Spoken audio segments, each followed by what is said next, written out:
அஸ்ஸலாமு அலைக்கும் வரஹ்மத்துல்லாஹி வபரகாத்துஹு. இன்று பலர் ஒருவரின் உடல் அமைப்பு, நிறம், உயரம், குரல் அல்லது தோற்றத்தை வைத்து கேலி செய்கிறார்கள். சும்மா ஜோக்குத்தான் என்று சொல்லி ஒருவரின் இதயத்தை உடைத்து விடுகிறார்கள். ஆனால் இஸ்லாம் இதை மிகவும் கடுமையாக எச்சரிக்கிறது. அல்லாஹ் குர்ஆனில் கூறுகிறான், ஒரு சமூகத்தினர் மற்றொரு சமூகத்தினரை கேலி செய்ய வேண்டாம்.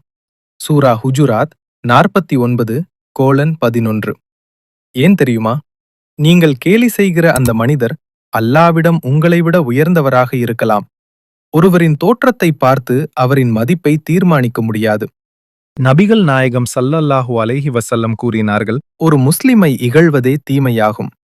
ஒரு வார்த்தை, ஒரு நிக்நேம், ஒரு பாடி ஷேமிங் ஜோக், அது உங்களுக்கு சிரிப்பாக இருக்கலாம். ஆனால் அந்த மனிதர் இரவில் அழக்கூடும். சிலர் வெளியே சிரிப்பார்கள், ஆனால் உள்ளுக்குள் உடைந்து போயிருப்பார்கள். இஸ்லாம் என்ன கற்றுக் கொடுக்கிறது தெரியுமா? மனிதர்களை காயப்படுத்தாத நாவு, இரக்கமுள்ள இதயம், மரியாதையான பேச்சு. நாம் அழகாக இருப்பதால் பெரியவர்கள் அல்ல, நல்ல குணம் கொண்டதால் தான் உயர்ந்தவர்கள்.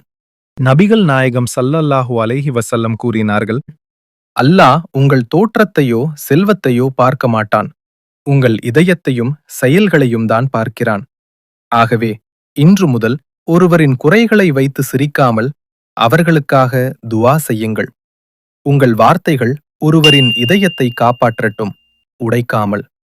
அல்லாஹும்ம அஹ்சின் அஹ்லாக்கனா. அஸ்ஸலாமு அலைக்கும் வரஹ்மத்துல்லாஹி வபரகாத்துஹு.